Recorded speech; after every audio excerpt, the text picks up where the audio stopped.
In today's world, people feel lost in a sea of ideas. Which ones should we accept?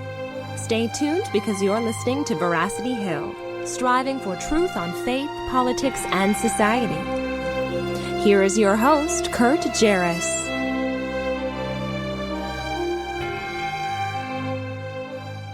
Well, a good day to you, and thanks for joining us here on another episode of Veracity Hill, where we are striving for truth on faith, politics, and society. And today we're going to be talking about, a couple tricky subjects relating to politics and society.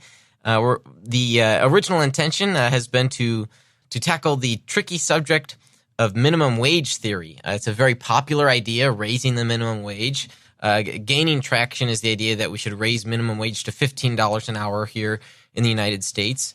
But later on in the episode, we're going to be reflecting upon, the intentions of why we would want to raise the minimum wage, but also some of the realistic consequences of doing that, specifically the adverse consequences, the bad consequences that would result from that.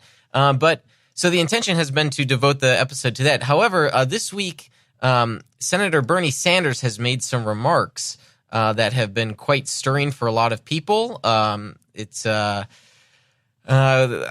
would say that they are anti-Christian. They are even intolerant, despite his own intention to be tolerant. They're actually intolerant themselves. We're going to talk about the background here to this. But before we jump into that, and I'm going to play the clip so you can hear it. But before that, we've got just one announcement here. Defenders Media is partnering with the Library of Historical Apologetics to bring to you the Deeper Roots Conference in Kalamazoo, Michigan on September 8 and 9. And we've got a number of great speakers, Dr. Tim McGrew, J. Warner Wallace. We've got Tom Gilson. We've got Rob Bowman, Lydia McGrew, and a number of others, and I'll be there hosting the event. I'd love to see you there. If you want to get more information about that, you can go to defendersmedia.com, and you can click on events, and it'll be there. So now, let me get back here to this Bernie Sanders remark. So for us to get some context, sit back here, enjoy this. It's a 3-minute clip, so you can listen to this interaction between Bernie Sanders and Russell Vought, I think that's how you say Vought, perhaps Vote, who is nominated for the Deputy Director of the Office of Management and Budget. Okay, so very specific role here that he was nominated for, and we'll get some interesting views here. And I'd love to get your thoughts if you're following on the live stream.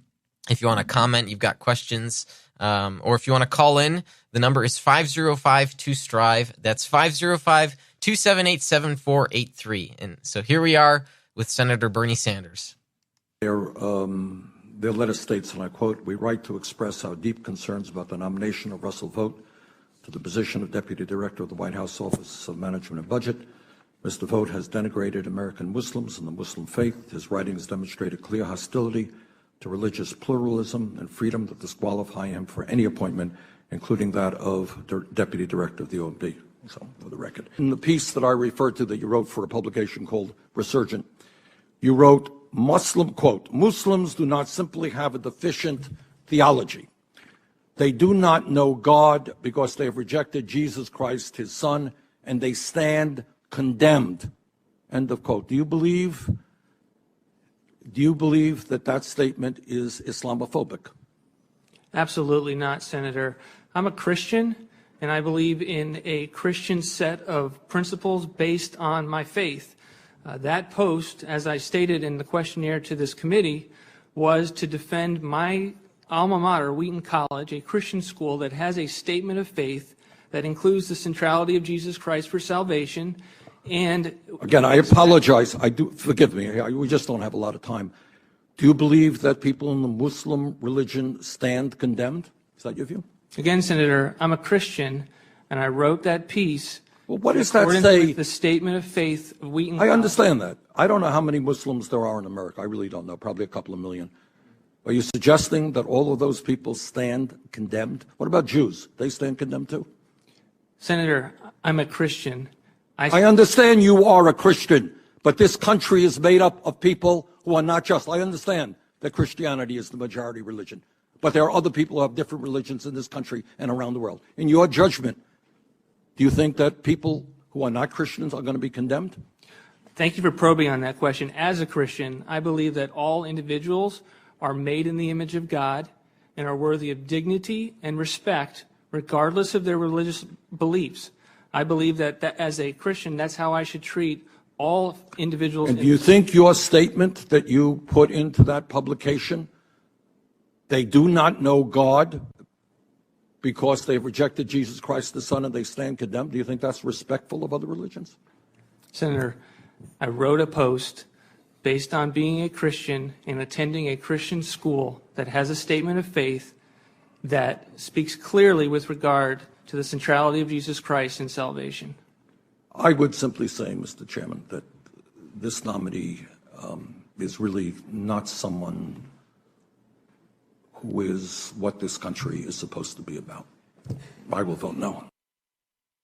All right, so that was Senator Bernie Sanders, and he was having this interaction between this nominee, Wheaton College graduate, and some of this, and he said some other things too, not there in the clip that were a bit disconcerting. In fact, he ended up ultimately voting no for this person, as I've read here on a great article from The Atlantic. I'll share this on the website.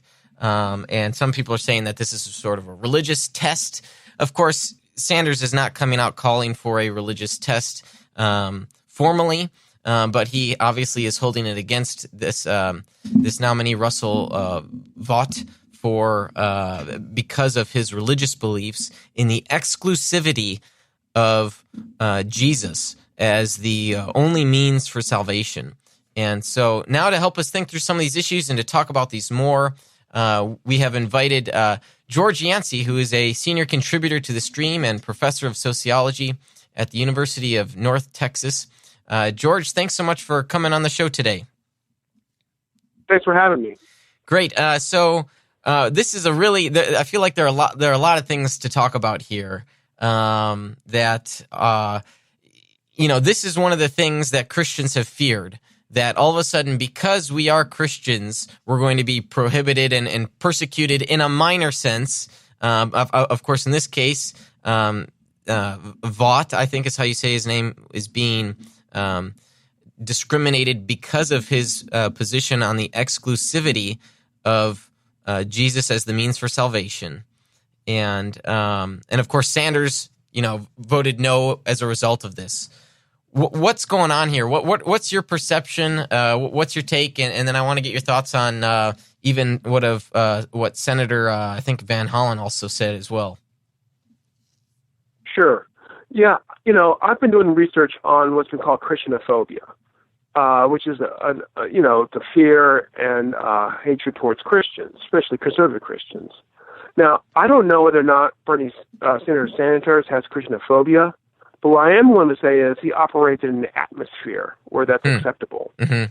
And I don't want to make a direct one-to-one comparison of Christianophobia to racism because there's some key differences.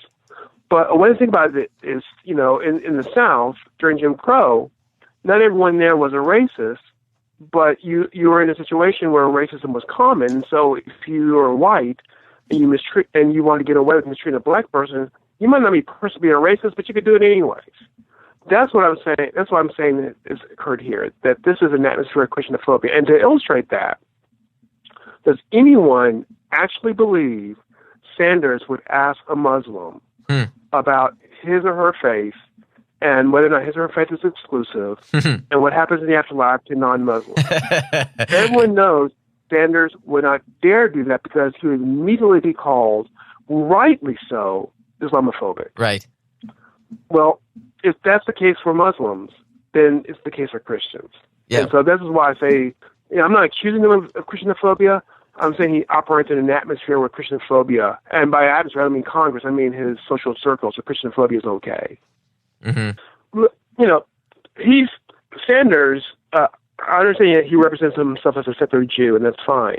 But really what he's talking about is universalism. Mm-hmm. The idea that all the worldviews are basically lead to the right direction, basically kind of good. I mean, that's simplistic way of putting it, but I'm just doing it that way, which is fine. I mean, I don't agree with, I don't see it that way. I think that's illogical. But, it's America. You're entitled to believe what you want to believe. But what he's doing is he's imposing this universalist standard, ironically, on everyone else. In other words, according to his statements, it sounds like everyone who works for the government should have this sort of universalism religious belief. You're supposed to believe that, none of the religions, none of them are completely right. They all kind of live the same path and what have you. That is intolerant because it's imposing a standard, a religious standard, on everyone. And so by trying to say he's tolerant, he's actually becoming intolerant. The truly tolerant thing is, hey, I disagree with you, my fellow Muslim person, on Allah being God, but I'm going to treat you the same as far as, I'm going to hire you for this job. I'm going to, treat the same as far as the resources the government has. On all the things that doesn't pertain directly to my religion, I'm going to treat you the same, but I don't have to agree with you. And it seems like Sanders has a hard time with people who disagree with him religiously. It's, while it might be done in the name of tolerance, it really, some people simply don't understand what religious tolerance is about. And Vaught, I think that's how you say his name, he really does. He gets it because he says in the clip we played that he believed that everyone is a child of God in the sense that, everyone has the image of God, they have worth, they should be respected, even, regardless of their religious beliefs. And so there's still value that he would ascribe to every human being, and he would faithfully do his job then. Whatever he thinks regarding their eternal state is sort of a separate matter, and surely one that wouldn't affect his job in any way. Especially as the deputy director of the, what was the position? The Office of Management and Budget. He's dealing with numbers all day. Yeah. So it's just... Yeah, I don't know how he could discriminate in that position, but nonetheless... Yeah. I mean, it was interesting that he himself, seeing the line of questioning, decided to say, look, I believe everyone's a child of God, we treat everyone equally. I mean, he sort of said, and that something Sanders is entitled to ask him. Sanders could have asked him, well, you have this article, are you going to treat everyone the same? Right. And by all means, he should have said yes. But to then go on, do you believe people are condemned? Now you're getting into theology. And, a senator has no right, in America at least, to ask you about your theology. Mm-hmm. Yeah, Sanders is likely, I don't know, I'm just guessing, he likely has never taken a course in theology, and he's not very religious either. He calls himself Jewish, but it's really an ethnic thing, I take it for him, not so much a religious belief. So I think that's very problematic, that he would impose this standard. And maybe this is secularism. I mean, maybe that's what this is, where now you have to be, or at least, some people might think you really should be secular when you apply for these jobs or are nominated for these jobs. I don't take it that that's what America's about, though. We're not about being a secular nation. We're about being a religiously pluralistic nation, right? Well, yeah, I mean, we're supposed to have religious freedom, which means we can believe what we want, we can worship the way we want, which is really ironic because, and I've studied cultural progressive activists, and they keep saying separate the church and state. Believe what you want in your churches, And the article that this all was about was sort of an argument within a denomination. And so Sanders is actually violating even the progressive standard that we've been told that, the progressive standard I think is too rigorous, whereas we're only supposed to talk about our religion in our churches and our homes. I think we have a right to go to the public square. Mm-hmm. But Sanders violates even that sort of standard, that striking standard, by taking an argument inside a religious organization and bringing it out to the light and then saying he will not vote for the man because of this theological argument, which, basically saying, I don't want to give you a job because I don't like your theological beliefs. And to me, that is ultimately a violation of his religious freedom. I think it's probably going to get it's a Republican-dominated Senate, so he can get the position anyways. But the fact that he used as a criteria, I don't care if Sanders says, you work for Donald Trump, I'm not voting for anyone Donald Trump. Yeah. You have a draconian budget. all the other stuff, I don't care. I mean, that's politics. That I just drone all that out. This Right. is disturbing. Right. And it's exactly as you said. It's disturbing because the criteria under which Sanders voted no were his religious beliefs that he had written about in a article for The Resurgent, an online conservative publication. And, it's really just stemming from, I think John 8, where Jesus says, you know neither me nor my Father. If you knew me, you would know my Father also. So there Jesus is, making an exclusive claim. And then in Luke 10, the one who rejects me rejects him who sent me. And also then in John 3, whoever believes in the Son is not condemned, but whoever does not believe is condemned already because he has not believed in the name of the only Son of God. So it's not, at least it ought not be controversial that Christians believe Jesus is the way to the Father.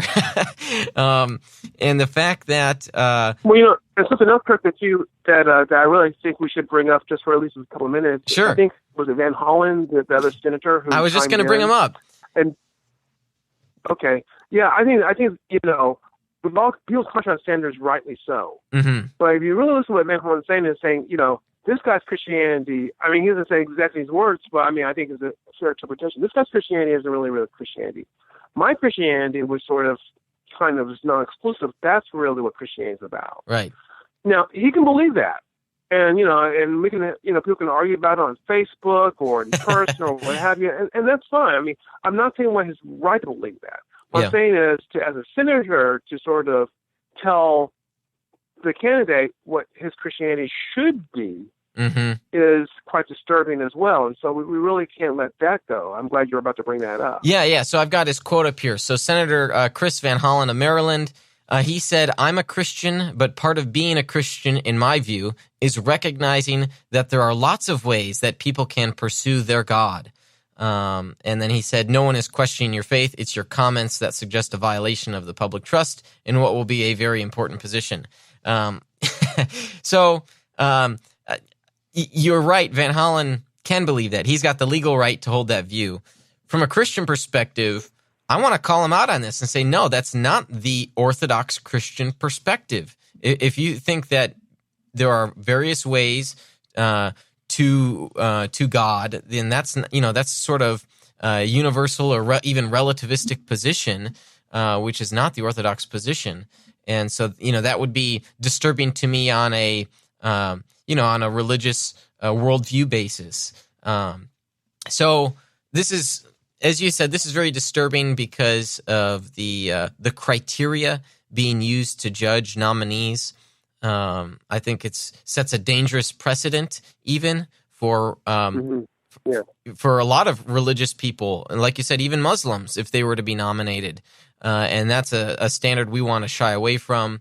And really, I think it's sad that we in our nation have gotten to a point where elected officials don't appreciate not just religious liberty, but religious diversity. It's almost they don't want religion, at least to influence the way we think about things. And for many of us religious people, God is the basis for our beliefs in the value that humans have.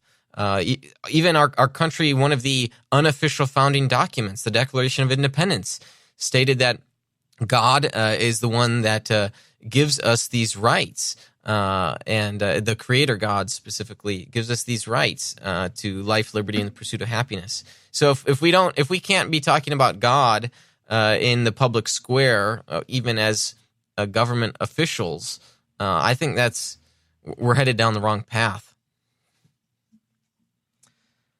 Yeah, I think there's an appropriate time to talk about, our faith, and an inappropriate time to talk about our faith. As a professor, I don't talk about my faith when I'm teaching because I don't want my students to feel pressure from my faith. But on the other hand, we do have the right to the public square. I think this was an inappropriate time to bring up religion when you're talking about trying to hire someone for a position. And it was inappropriate to critique someone's religion, as Van Hollen did, in the midst of hiring someone.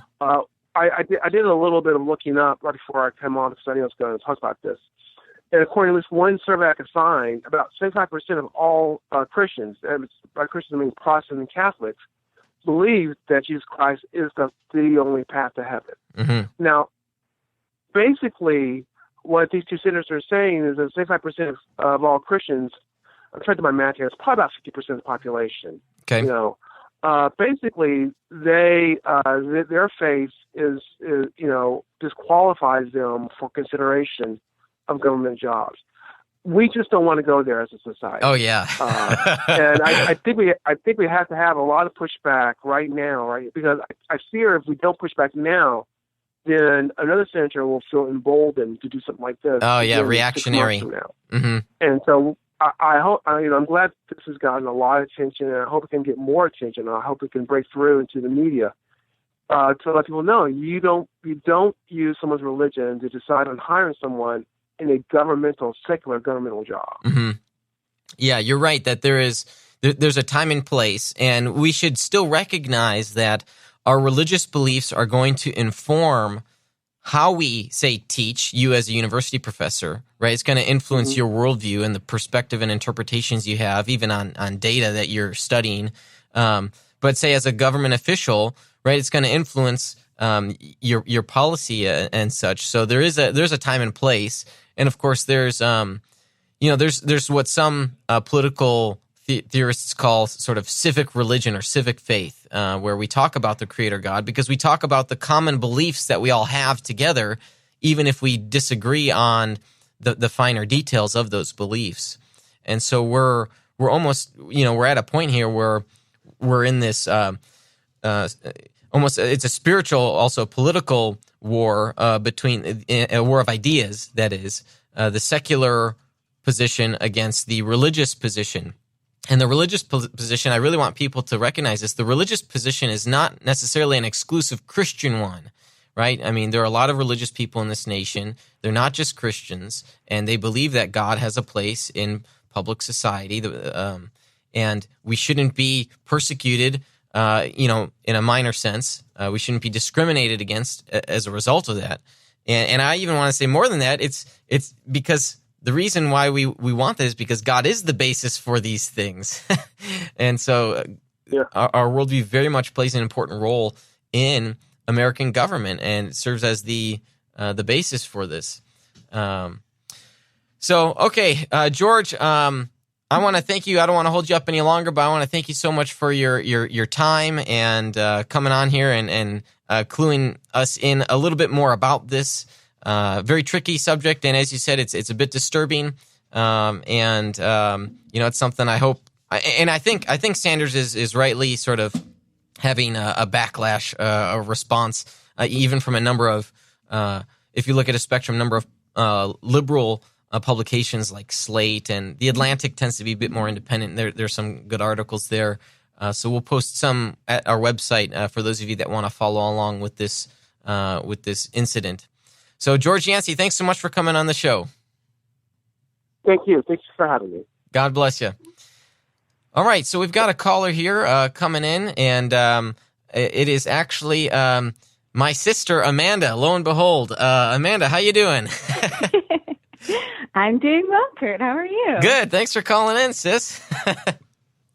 Oh, yeah. Well, I've been following the Bernie Sanders story. Okay, yeah. Especially being based in Los Angeles. He has a lot of supporters. Right. And I know a lot of people that support him as well, yeah.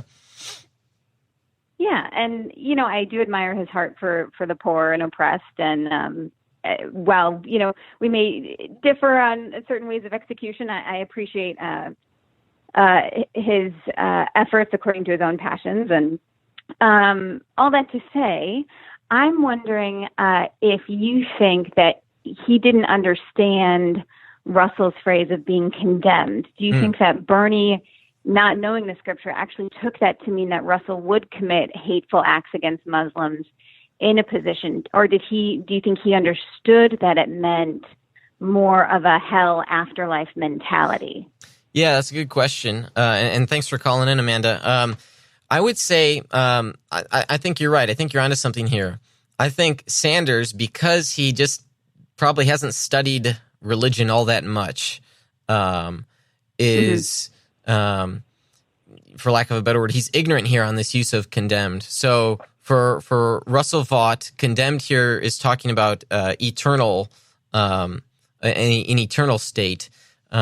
Whereas I think what's likely the case is Sanders thinks that Vaught would somehow do something, and thinks that Muslims are guilty in the here and the now and on earth, and that action would be taken against them. I think that's why Sanders said that this language is Islamophobic and hateful. So as I mentioned in my conversation with Dr. Yancey just now, I think it's very sad that we have a number of elected officials who are very ignorant about religious life in general, not just in in society, but for individuals and what certain phrases might mean. So I think that's a very good point. I think if that answers your question, I think Sanders is confused, and I wish you weren't. Do you think that? Go ahead. Right. Yeah, I agree with you. Do you think that Vaught should have handled, knowing that Bernie Sanders perhaps maybe misunderstood what condemned meant in that context? Do you think that Vaught should have taken a stance on dissecting what he really meant instead of vouching for Wheaton College or saying that he was a Christian? Good, because that might be mistranslated to Bernie. Yeah, so I didn't like Vaught a number of times, and I know we played that 3-minute clip at the beginning of the episode, but the hearing, of course, was longer, and there was more dialogue. There were multiple times when Vaught responded, I am a Christian, I went to Wheaton College, what I wrote was basically in alignment with their statement of faith, and he sort of just backed to that. My own wish would have been that Vaught would have sort of taken it head on and engaged more with Senator Sanders, and even explained what he meant. But for all I know, Vaught was maybe caught off guard a little bit. I think so, yeah. So that'd be my guess. He did start getting into, I believe Muslims should be treated with dignity and respect as humans. Yeah, that's but right. Then he was cut off. So. Yeah, and maybe, Sanders, he had read that letter that he had been given from some Muslim organization, and maybe that tipped off Sanders, of course. I don't think Sanders was likely doing all of his, senators only have a limited amount of time. They've got staff that research these topics for them, and so they probably got a letter, and they had to take a position on it without knowing more. So I think Vaught was caught off guard. The best way. Yeah, and for Senator Sanders, the best thing to do is really to be educated on more of a theological vocabulary, so he knows what people mean when they're speaking in certain terms, I suppose. Yeah. That's right. And like I said, I think it's just a sad state of affairs that that some politicians don't understand that. We're losing the religious fabric in our society. And that's something that people need to learn to appreciate and to have constructive conversations. As long as we're isolating ourselves politically and in a partisan atmosphere, we're going to lose that religious fabric that unites us in a diverse society, and I think that's sad. So that's why we're doing the podcast, so people we talk about these things instead of just sort of keeping them for other private conversations. There's that phrase: religion and politics are the two things you never talk about at the dinner table. I kind of have a reverse mentality because those are like the two most important things in a society. We should be talking about these openly and constructively, though. So sadly, I think some people don't talk about them constructively, and that's why people are turned off to talking about them. So, Amanda, well, thank you for calling into the show, sis, and asking those questions and helping to clear the air on a number of issues. I think you're right that Sanders didn't understand what that word condemned meant, and it affected his judgment in the decision he made not to vote for Vaught. Yeah. Good. Awesome. Well, thanks for having me on. Of course. You take care, and thanks for listening. All right. Thanks. Have a good one. All right. Bye-bye. All right, we've got a comment here from Kyle online, and thanks to those that are following online, we're gonna we'll get to a short break soon here in a couple minutes, and then we'll jump into minimum wage, which was the intended topic for today's show. All right, Kyle writes, if I understand the implications of Sanders correctly, disagreeing on something temporal is allowable. Disagreeing on something eternal disqualifies a candidate. So Sanders said, because you say certain people won't go to be with God eternally, I don't believe in, you are disqualified. Doesn't this prohibit atheists from being candidates because they make the claim no one is going to be in eternity since it doesn't exist? Wouldn't Bernie be disqualifying himself as discriminatory? Kyle, I especially think the last couple questions there are spot on because Sanders is concerned about tolerance, and that Vaught would be intolerant towards people of other positions. But when you place Sanders' own criteria upon him, Sanders himself is disqualifying someone. He's being intolerant towards someone because of their religious views. So it really is self-defeating. And I think it's anti-Christian what Sanders did because he's obviously saying here that if you hold to these Christian views, then you shouldn't be considered for the position. And as Dr. Yancey said, that's really a disturbing position to hold. And it's also just broadly anti-religious, and I think that's a problem. I think that's something we should all be concerned with. We need to work on cultivating the religious fabric of our society. If we're going to fight against secularism for all of the problems that it has, in some ways, the incoherent issues that it stakes itself upon, the arbitrariness of it, we need to cultivate the religious fabric of our society to help even people like Sanders, who really is not religious himself, but to help him understand what sort of role religion plays in our society and the important role that it plays. So that's what I would say to that. So yes, I think you're right. It really is self-defeating for Sanders to have said that and to have done that. I mean, his vote was an actual no for those reasons. And that is, I think that's very problematic and concerning. All right. Well, we've got to take a break here. After the break, we're going to be getting into minimum wage theory. We're going to be talking about what the good intentions are behind that, but the adverse consequences. So thanks for sticking with us thus far, and we'll be right back after the short break from our sponsors. You're listening to Veracity Hill, striving for truth on faith, politics, and society.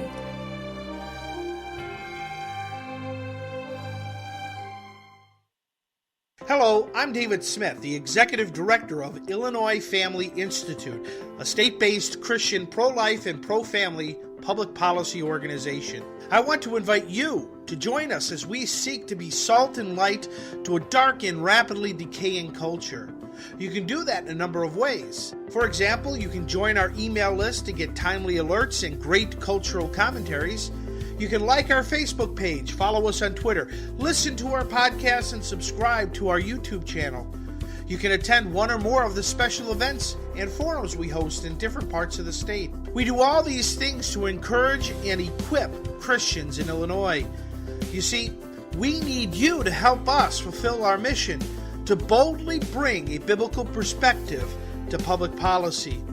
Our faith requires us to be bold, speak truthfully, and love our neighbors. Join us. Visit IllinoisFamily.org to learn more. Evangelical Christians are talking about hell. What if we believe what we believe because we've always believed it? What if the gospel is really a matter of life and death? We want you to open your mind, open your Bible, and rethink hell. At rethinkinghell.com, evangelicals look at what the Bible says about hell, putting conventional and controversial views to the test.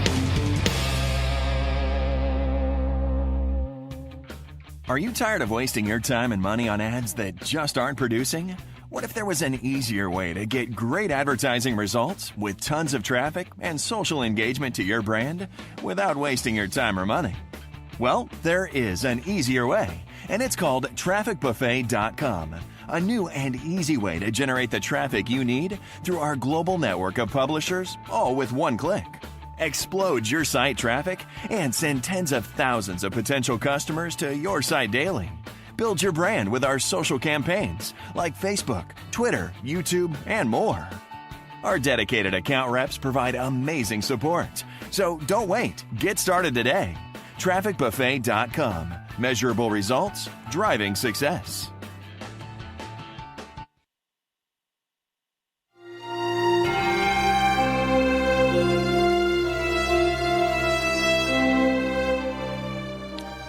All right, thanks for sticking with us through that short break from our sponsors. We appreciate our sponsors and are very thankful that they help make this show possible. So if you want to learn more about how you can help, you can go to veracityhill.com/patron. And if you like the content that we're putting out week after week and the variety of topics, issues, and perspectives that we're discussing, we'd love to get your support as well. Part of our long-term goal is to have this podcast become a flourishing radio ministry.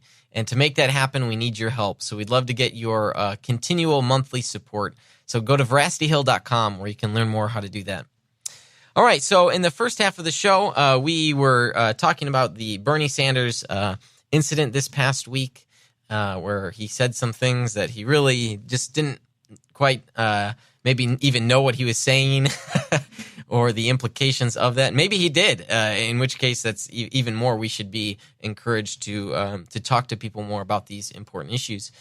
But the original intention for today's show is to talk about minimum wage theory. And so we're going to shift over to talk about that now because, for one, I wanted to talk about that now because it doesn't seem super hot in terms of a social topic. It's not really a heated thing right now. It can become at any moment. But part of the reason why I like to do that, well, if it were a heated topic, we might get more views, listens, or shares for the episode. But the benefit to waiting for tempers to calm is that people can begin to think about these issues without having that even emotional, psychological baggage or allegiance to a party and a perspective. We can sort of take time and reflect upon the issues that are entailed to a certain idea, a policy.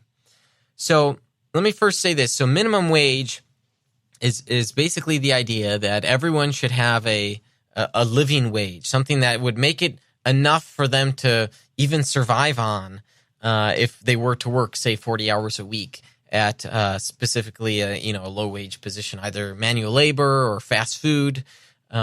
Chris here has had experience working in the fast food industry for how many years was it? I was over there for 7 years. 7 years. Okay. Yeah. So I'd love to get your perspective as well. But so this idea, though, the intention is for people to have, a decent amount of pay that comes into them. And while this is a good intention, there are unintended consequences. And I want to talk about those unintended consequences. And then after I talk about those unintended consequences, I'm even going to be talking about some of the quandaries that might occur as the proposed solutions. So, all right. So I can at least think of two reasons, two adverse consequences of raising the minimum wage. So, number one is that some minimum wage causes unemployment. I might be even willing to say that all minimum wage causes unemployment, but just for the case of the argument, some minimum wage causes unemployment. And we can recognize this just by thinking in our armchairs here, right? So imagine that you have an operating budget. Let's say you run a small little, how about a lemonade stand, right? Let's say your operating budget is, you've got $40, right? Let's say, all right, so we're going to do a thought experiment here on today's show. You got $40, okay? But you need, and you've got two locations where you sell lemonade. And so you've got to hire someone to go work that lemonade stand. But of course, you've got to pay for your lemonade stand itself. It's got to be made. You got to have a nice sign made. You've got to get the lemonade in the cups, right? And maybe stirs. And maybe you want ice as well, so the lemonade's cool. And all of a sudden you realize you've got to pay someone to go run that other stand while you work the one closer to your home, say. And you realize, in your budget, you only have enough money to pay someone $5 an hour. Okay? But along comes the local community. Let's say it's a homeowners association. The homeowners association says, no, you've got to pay that person $10 an hour to run your lemonade stand. All of a sudden, the person realizes, then I can't have my second location because I can't be in two places at once. So I guess I'm just not going to hire a person. In this case, right, the person who would have been hired actually loses out on employment.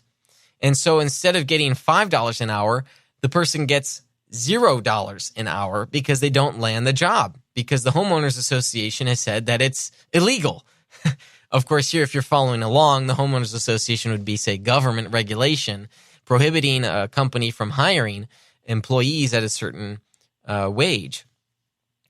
Now, consider other workers who maybe don't need the job as being the primary provider of their household. So let's say a mother who drops off her children at school and wants to go work at the church office. But especially because she's working for her church, she says, hey, I don't need $15 an hour. I'm willing to do it for $8 an hour, or I'm even willing to do it for $4 an hour because I just love the work. I find a lot of value in the work that I do for the church, and so I'm willing to do it for $4 an hour. The government is going to say, no, you can't hire that person.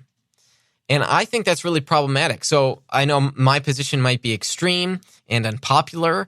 I was reading a Slate article that says, people who fight against minimum wage are typically, people that want to beat their head against the wall and go because they're going against the flow of this very popular idea.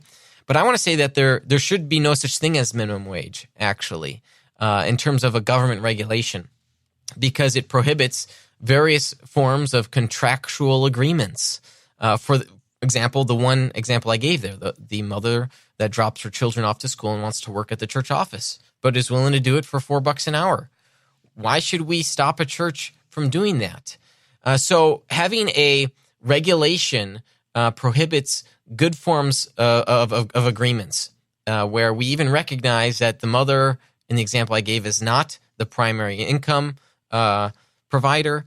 And so as a secondary income provider, it's sort of supplemental to what they already bring in.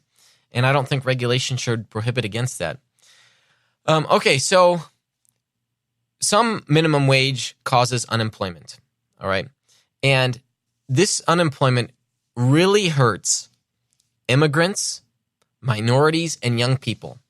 Why? Well, typically, and I'm not just stereotyping here, this is what studies have shown. Immigrants, minorities, and young people, because these are, generally speaking, unskilled workers who are getting into the entry-level positions in the work field. And so if an employer is faced with entry-level position, people with low skills, maybe even, say, poor English, versus someone who has experience and is skilled, well, who are they going to pay $15 an hour to? They're going to pay $15 an hour to the person who already has these skills, won't need the training, may not even need the supervision, right? Who's already sort of set to go. So the marginalized groups in the societies are actually hurt by minimum wage. And this is, if you really look into this, a lot of, not all economists, but a lot of economists agree this is the case with minimum wage laws. And so the question is, for some people, they say, well, we should, instead of $15 an hour, we should do $12.50. It should just be a slight increase, right? Here's the concern with that, though. I mean, and you can just think about this. Why, if we're going for $12.50 an hour, if we're going for $15 an hour, why not $100 an hour? What's really the problem with asking $100 an hour for the minimum wage? Wouldn't then people benefit from getting $100 an hour? I mean, heck, I would. I don't even make $100 an hour. So why shouldn't we make that the minimum wage? What consequences would result from that? Well, yeah, we would all recognize that it's the unemployment would result. And all of a sudden, a lot of the machines would come in, right? Everything would be automated sooner rather than later.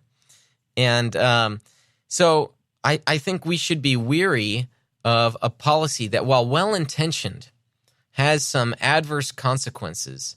And we can even just realize that from sitting in our armchairs here. So now, mind you, there is a minimum wage in another sense. There is what the market dictates as a minimum wage. So a number of the positions that I have held in my past as, say, working audiovisual or even as an office assistant, they weren't minimum wage, even though it was entry level. They paid a bit better because that was what the market had brought about, say $10 an hour or $12 an hour. And so the market itself, and what do I mean by the market? I mean, I'm not just talking about, a marketplace, but there are sort of economic forces, supply and demand, that lead to prices and costs. And so when there are few people for a number of open positions, people are often willing to pay more for those positions to be completed. Say, if you're a garbage man, no one wants to be a garbage man, right? So being a garbage man actually pays well because no one wants to do it. And so there's low demand. So there's low supply, but there's high demand, right? Because the garbage has to be taken out. So there's a high demand for it, but there's low supply because not many people want to do it. So actually it's a well-paying job because of that. And so you've got other positions where it's the inverse. There's a lot of supply, but there's low demand. And those are the types of jobs that are going to be paid less. So I can think of one, actually the place we go to after every podcast, KFC, Taco Bell. And Chris knows this. They're actually hiring. And some of that's because there's some turnover for those entry-level positions. And that's actually a good thing because people will have the job. They will learn some things from the job. And they'll go on and get a position that pays better because now they've acquired certain skills. So minimum wage jobs, especially say at like a fast food restaurant, these were never meant to be the primary economic provider of a household. They are very meant to be temporary jobs for low-skilled workers to enter into the job market. And so we need to be careful about the policies that we're going to have for these positions of which the intention was never that they were to be the primary income providers. When we want to raise the minimum wage to $15 an hour, we're going to more quickly bring about machines that will take our orders. Everything will become more automated. And that's the tough reality. Now, let me say this. Sometimes automation is good. Sometimes it's good, right? No one's complaining that we've done away with the candle maker jobs or the street sweeper jobs, right? Because we have light bulbs now and because we have street sweeping vehicles instead of actually paying people with brooms to sweep the streets. No one's complaining about the loss of those jobs. Why? Because people adapt, right? Markets adapt. Markets change. So some jobs, when they get lost into history, that's okay because there's greater economic benefit for people to then move into another area and to learn a new trade, a new skill. So you aren't complaining that you've paid, $3 for the light bulb because it saves you a lot of money from having to buy candles and dealing with candles, right? Or oil lamps, right? So we need to recognize how automation sometimes is actually good and beneficial for our society. Indeed, some people have to make the machines themselves. And so that creates more jobs. So the goal is we want to create wealth for our nation, and not just the nation, but individuals. We want to create wealth. So we need to think of the best ways to do that. And we need to find ways that would not adversely affect those things. So, in some cases, automation is good and it happens as a result of the market, the free market doing its own thing. But we don't want. I don't think we want automation to be rushed in as a result of poor government policy. Because when that's the case, a lot of people are going to become unemployed, especially the low-skilled workers, the people who actually need the jobs, and that's problematic. So now let me talk about one possible solution to, well, a couple ideas to fixing minimum wage. So of course the concern here is that, well, if we increase minimum wage, people are going to be unemployed. But is that the only way? Well, actually, no, that's not necessarily the case. There are two other options that I see. One is businesses raise their prices. They raise their price for the hamburger or the taco. They raise their price for the service that they provide, which means that the cost is passed on to the consumer. So if you're willing to pay more money for your McPick 2 instead of 2 items for $3, you'd be willing to pay 2 items for $4, which maybe a lot of people are. Then go ahead. We should be able to do that, and the market can bring about such a result. However, that might affect a company's profit because of competition. There might be another restaurant offering, 2 items for $3.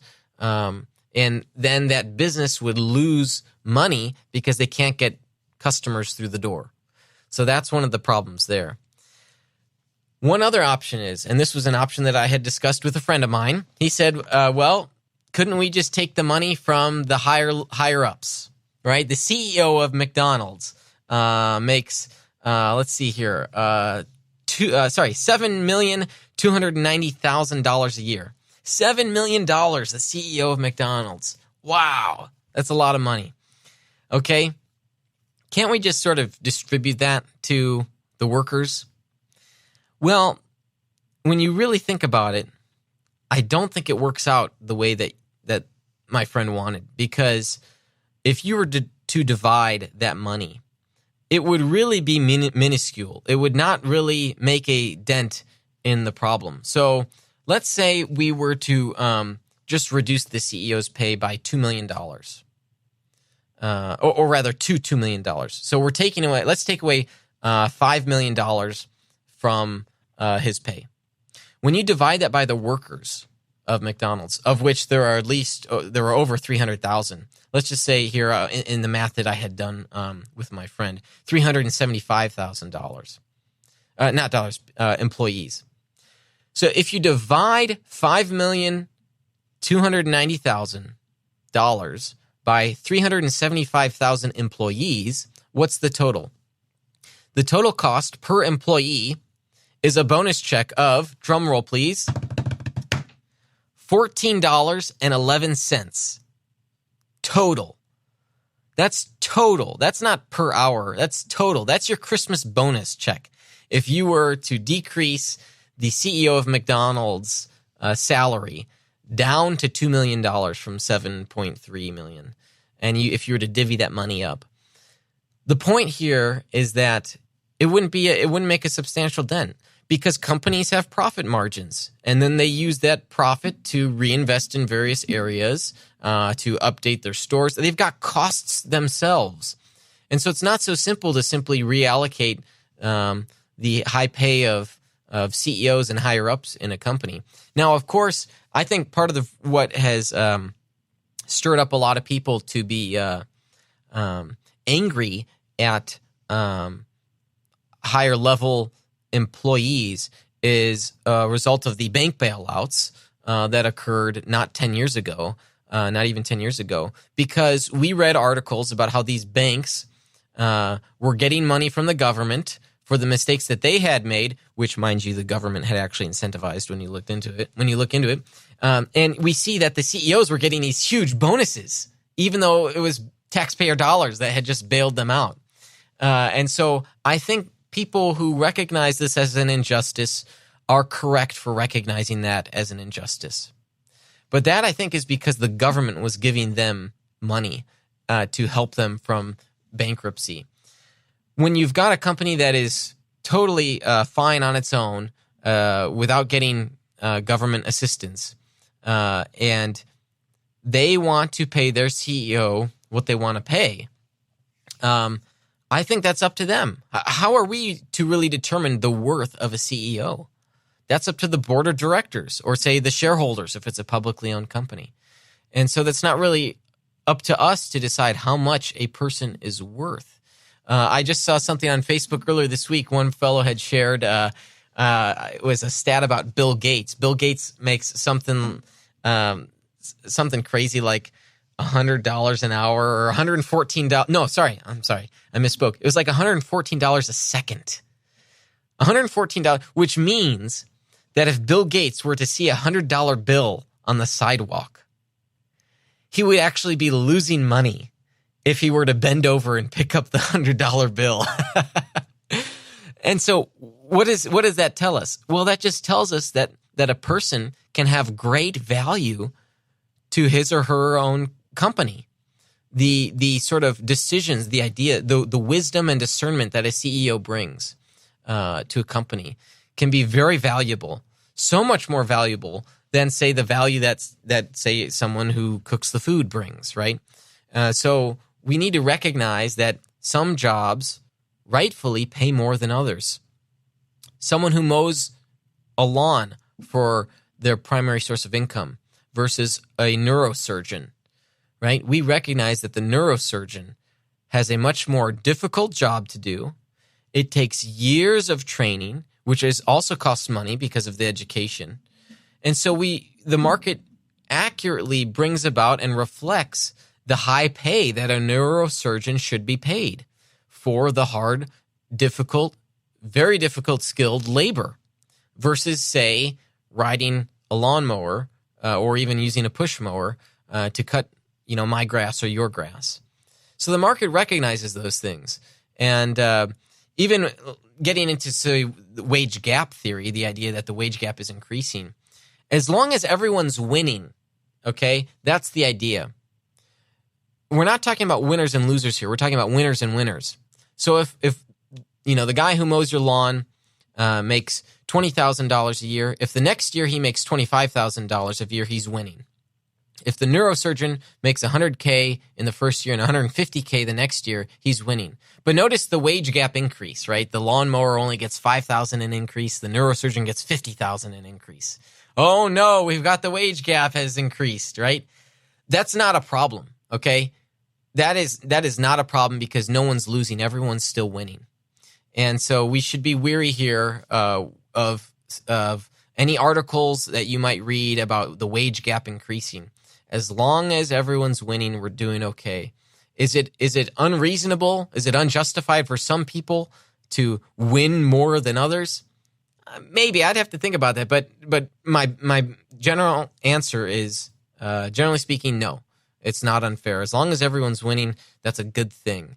If you want to live in Venezuela, where people are losing economically, they are. I just read an article that they are now killing flamingos in order to eat food because socialism has brought about a marketplace destruction.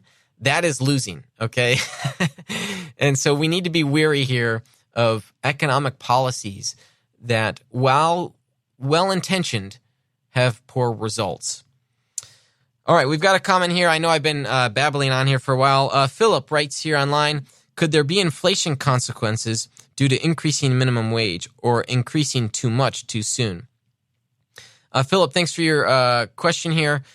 I think inflation would occur really as a result of printing too much money, too much paper, not so much minimum wage policy. If the Federal Reserve keeps printing money, that would sort of inflate the purchasing power of the dollar. And so that's something that we should be concerned about, rightfully so. But I don't think it's necessarily tied to minimum wage. But thanks for your question there. Chris, now I want to talk to you about your experience 7 years, and we'll close. I know we've been going for a while here. I'd love to get your perspective, though. Yeah. 7 years, you're working at a Chick-fil-A, right? Yeah. And good stuff. What was your experience? So the friend that I talked to, he also worked at a Chick-fil-A, and he realized, boy, I wish people could make more money than what they did. What was your experience? Did you ever experience that? Maybe you yourself only made so much. What was your interpretation of your experience? So at the time, I was working in fast food. I was during high school and college time. Yeah. Like many teens. Many teens. That's a good starter job. It really is. Right. It teaches you how to work, and it's good for a lot of reasons. But I was, even then, never in favor of minimum wage going up, ever. Because I knew I would see my money, and I'm like, all right, here's what I'm making. I want to make more. And rather than demanding more, I would go to my boss and ask for a performance review. Like, if I'm going to earn an extra buck, I want to be earning that extra buck. Like, show me what I need to do to make more money. Like, what's next? Yeah. What do I need to do to earn that? You realize that for the job skills, for what a person would do in an hour, it really has attached to it a value. Yeah. I mean, we don't want the neurosurgeon to be paid the same as the lawnmower. And if, say, we had to hire someone to input data into a computer, I mean, that, there's only a specific value there. I wouldn't pay someone $250 an hour to do that. But I would pay a lawyer who knows the law $250 an hour to help me out. Yeah. And I think I was actually, this would have been back in 2005 to 2010-ish, back when minimum wage was like $7.25. And so when they were like, we're going to raise it to 10, I actually got very angry because now, like, at that time I was in college and I was watching all these young 14-year-olds come in, and like, they're now within reach of what I had to work my butt off to earn. They're just being handed when they walk in the door. Yeah. And that made me so mad that that's the way it happens. And so now that's the same philosophy I have, is like, yeah, I'd love to make more money. Like, I'm making enough. But there'll be a time that I'm not making enough, and I would like to make more, but I'm going to do that through looking at, all right, what am I working on right now? How can I increase my skill set to make my boss think I'm worth a raise this year? Right. Not go up to him and demand, like, give me this money. He'll laugh in my face. I do that. So in a sense, the low wage even provided an incentive for you to make more. It did, yeah. Because I understand cost. I know there's a lot of factors here to consider. Yeah. I understand everyone's desire who's like, yeah, let's raise it to 15. But for all the reasons you stated, like, that's not a good, like, that just makes everyone's life a lot harder. Because some people will be making that money, but you may not be one of them. You may get fired. That's right. Yeah, due to budget cuts. Yeah. I would love to see a hypothetical conversation with, I remember when it was like last year when all the people were striking outside of McDonald's HQ. Yeah. If like the people who were leading that were given a deal like, we will give you $15 an hour, like, we will give all of our employees $15 an hour, except you. Like, we don't have the money, and we've decided that we're going to cut you guys. We're going to fire all the leaders of this thing. But everyone else gets $15 an hour. Like, would they agree to that? Because no, of course they wouldn't. Because you don't want to. You'd rather make $10 an hour instead of no dollars an hour. Yeah. Or you'd rather make $7.50 than none. Now, there are a number of other issues here, and so one of them is like a national minimum wage. This is something I've thought about. And I'm very much against a national minimum wage because living standards vary in different parts of the country. Correct. It costs a lot more money to live in New York City than in the farmlands of Iowa. I can get by with what I'm making here, but if I made the same amount in LA, I'd have to come back home pretty quick. Yeah. Yeah. Right. Yeah. So that's why I think sort of getting the federal government involved is also a big no-no. Yeah. We should just leave it up to the states. I'm really disappointed that a lot of people, they want the solution to be immediately at the national level. First, try your state. I actually applaud the state of Massachusetts for their healthcare system, not because I like it, but because it's just for their state. And I think we need to have what are called laboratories of democracy. So if you want minimum wage, I would encourage you to work hard at your state capital to raise the minimum wage, but don't impose it upon everyone else in other parts of the country. And so that's another aspect to this that we need to consider. So how is it that we can help people? Let me close with this. How is it that we can help people who are primary economic providers, but they're working the low-skilled jobs?